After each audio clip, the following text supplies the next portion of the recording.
Hello, hello. I wanted to make a brief introductory video just for my YouTube channel. Um, I'm new to this. I made a video before this. You'll probably be able to see it. I mean, probably no one's going to see this uh, until I start making a lot more content anyways. But uh, I made an introductory video for Podmatch, which is this like podcast matching website. I wanted to get into podcasts, but I also, after making that YouTube video and uploading it, because I had to do that, uh, as an introductory video for that podcasting site, um, I kind of felt good. It wasn't that hard talking. I thought I would have difficulty talking uh, to a camera to put out to you all, but I found it pretty easy. Uploading it, the internet here sucks. Um, I'm gonna get a place or a new place soon, um, but unimportant. Uh, I guess this channel I kind of want to focus on politics, of course, society, culture, spirituality. I want to discuss my personal challenges, but I don't really want it to be wholly focused on me. I want to try to talk about how to get through things in an abstract way. Um, I'm probably going to start this off by podcasting. I don't think I'm going to be, I mean, I might, we'll see how it goes. I'm just getting into this, but I don't think I'm going to, start making like long form videos independently from podcasting immediately.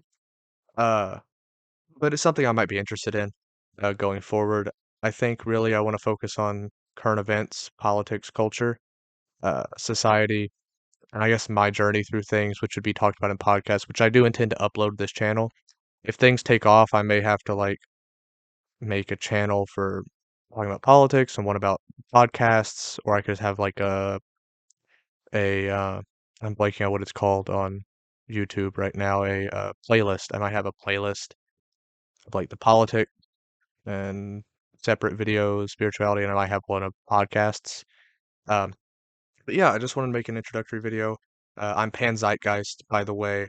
Um, I'm gonna explain it here. If someone asks, I might explain it again later. But Pan Zeitgeist, Pan. Uh, I'm my last name is Polish. I have some Polish ancestors, so Pan in Polish is Mister. Uh, yeah, and Zeitgeist, it's a German word. I also have German ancestors, but that really wasn't why I picked it. It's just like, cultural, what's in the cultural zeitgeist, what's in the political zeitgeist, like what's in the air, really, what's relevant culturally or politically to this era that we live in. I do think we live in a unique era. I talked about this in my other video, but with the rise of Trump, rise of populism, not just right populism, but left populism, with the failures of neoliberalism and the Democratic Party, you see this progressive movement that's been kind of scratching to get in to the Democratic Party, crawling, or I guess crawling in, that wasn't the word I wanted to use, but it'll work. Um, Trying to force themselves into the party, have some more power for a while, since I think the big turning point was Occupy Wall Street. That was before my time. Um, but we've seen a lot of changes. But it seems as though now there might be a real chance to do that. I know, I mean, I voted for her, but I know that Harris is thinking about, or at least floating the idea of running again. I think that would be a massive mistake for the Democratic Party. Um, I think we need new leadership, younger leadership. We need change. I think this is a time that we might see that. Uh, the entire party has been blown out. Like we've had over the Biden years, Nancy Pelosi stepped down, Chuck Schumer's getting old and is ineffective. Um, so yeah, we're probably going to see some changes soon, and the rise of left populism in that. I think progressivism, in some ways, can be categorized as left populism. Um, I think you might want to focus on discussing systemic issues in the United States and what reforms are necessary. I think there can be some compromise between right populists and left populists on, for example, taxation of corporate profits. I think the breaking up of large multinational corporations is something we can agree on. I think there's a lot of different things that you might be able to find. I don't know if it's agreeable with Trump, um, but I think the right populist movement is firmly cemented in the Republican Party. Whether Trump can fully represent those people or does really actually represent those people, it's a separate question. But I think the sentiment in America is there. Um, yeah, I mean, I'm interested in talking about spirituality and my journey through it.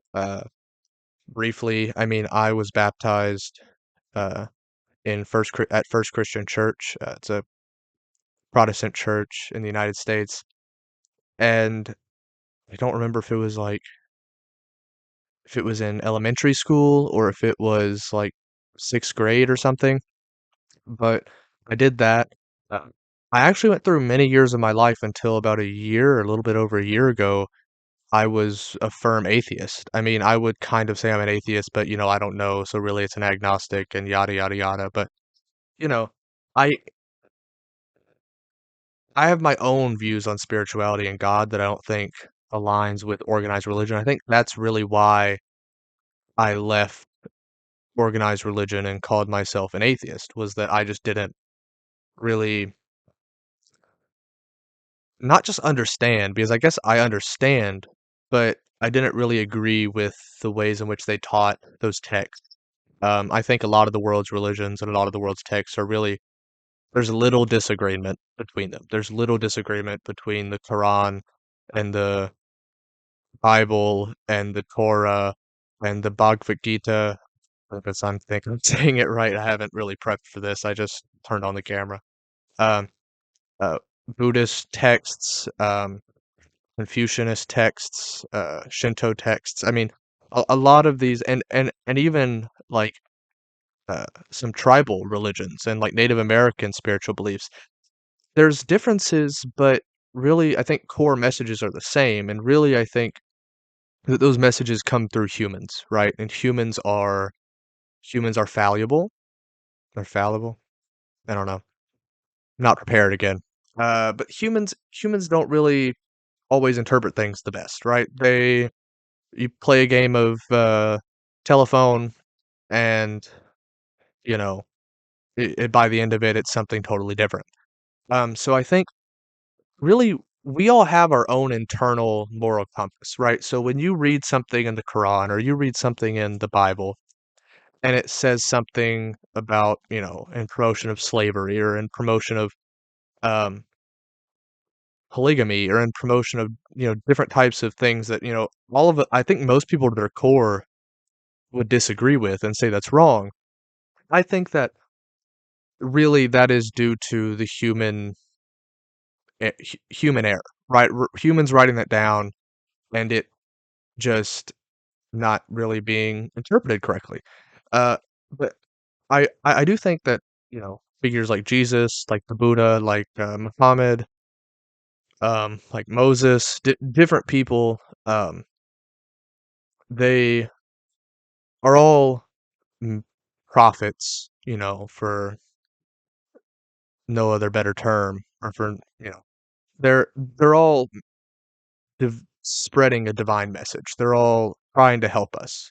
And I also think different cultures need different things. So, I mean, I can go further into my spiritual beliefs and like how I came to them and all that. Further on into this YouTube channel and on podcasts and things like that. But and I guess I want to talk about culture. The death of woke. While I would have considered myself and probably do consider myself based off, I guess, the understanding of woke. I guess I think not necessarily the fact that I think woke is wrong, but I think the focus on certain things instead of the economic aspects that leftists have always been good at talking about, right? Um, well, I think we have made great strides in LGBTQ rights, in women's rights, in POC rights. I think there's also a lot to be done there, a lot to be done there. But I think kind of the hyper focusing on that. As I just realized I did not even button. I don't care. I'm not deleting it. I did not even button my this. I don't know why on earth I didn't do that. I kind of just literally put this on and turn on the camera. But yeah, um, I think the focusing on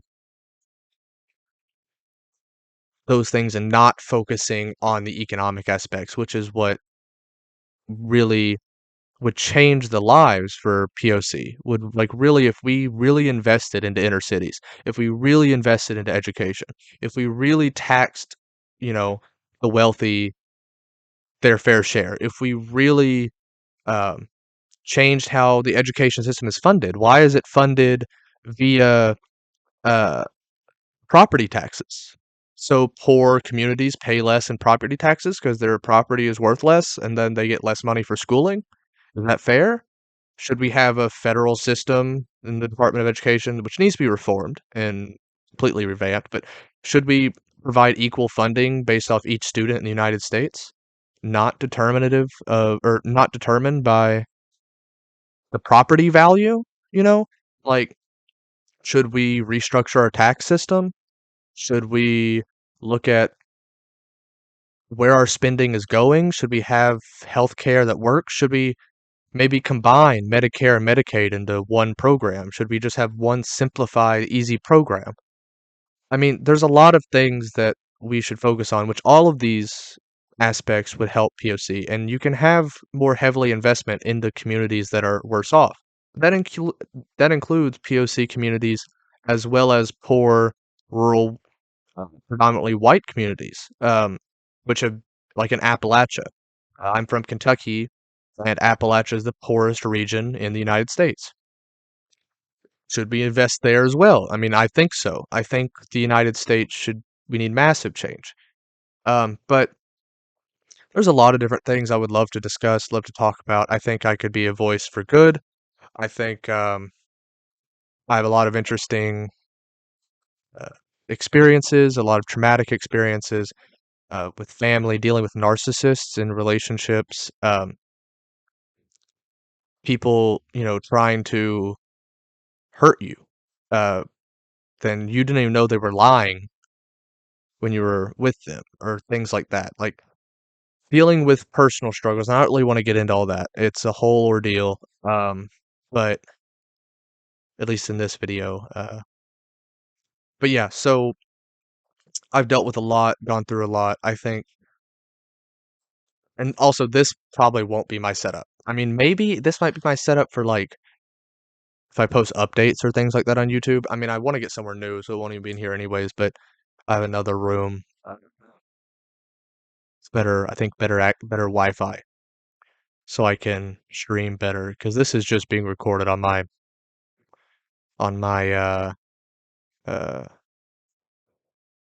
on my computer, so I'm not streaming. So, but yeah, I'm interested in talking about a lot of things. I don't know if this is gonna even get any views immediately. If it does, give me feedback. Tell me about my uh microphone quality. Tell me about the lighting.